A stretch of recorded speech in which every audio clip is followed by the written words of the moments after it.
sejahtera, saudara kekasih Tuhan. Jumpa lagi dengan Daily Wisdom yang akan menuntun dan mencerahkan kehidupan kita dalam perjalanan hidup hari demi hari. Dan tema kita hari ini adalah tentang bencana. Saudara, akhir-akhir ini negeri kita tercinta Indonesia dilanda berbagai macam bencana. Terlebih dalam situasi musim hujan dalam skala tinggi. Ada banjir besar yang menerjang wilayah Kalimantan Selatan pada 12-13 Januari yang lalu. Banjir bandang yang juga menerjang kawasan wisata Kampung Gunung Mas, Kecamatan Cisarua, Kabupaten Bogor. Juga banjir bandang yang melanda desa Uwubutu, Kecamatan Distrik Madi, Kabupaten Paniai, Provinsi Paniai, Papua pada Selasa 19 Januari.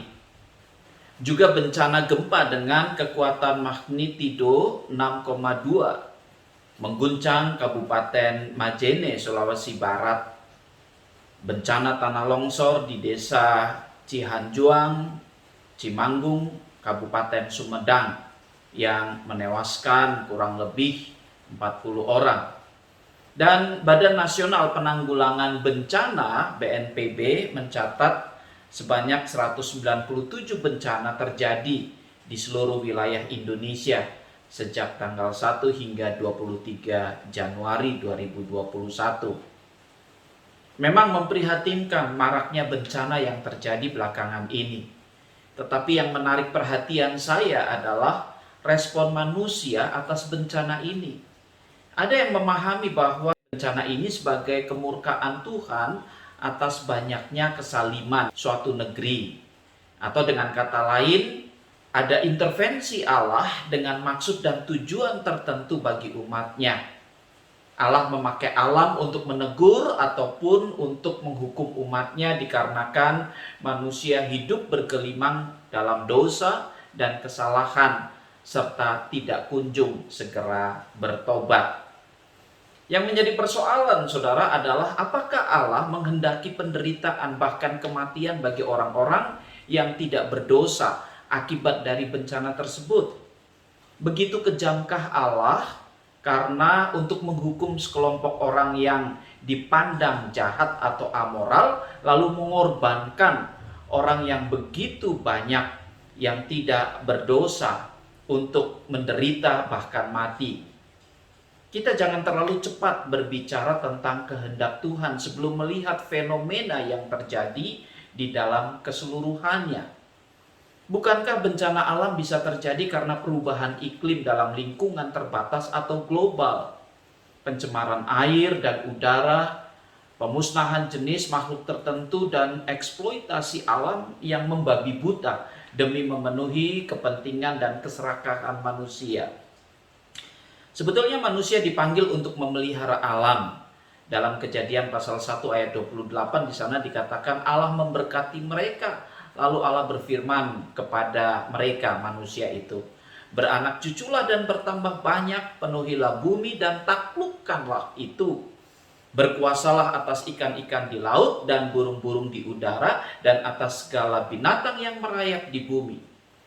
Kata taklukkanlah tentu dalam kerangka Kejadian 2 ayat 15, di mana Tuhan Allah mengambil manusia itu dan menempatkannya dalam Taman Eden untuk mengusahakan dan memelihara taman itu. Saudara, jangan lupa kata mengusahakan dan memelihara. Itu bukan merusak lingkungan atau menghabiskan tanpa batas.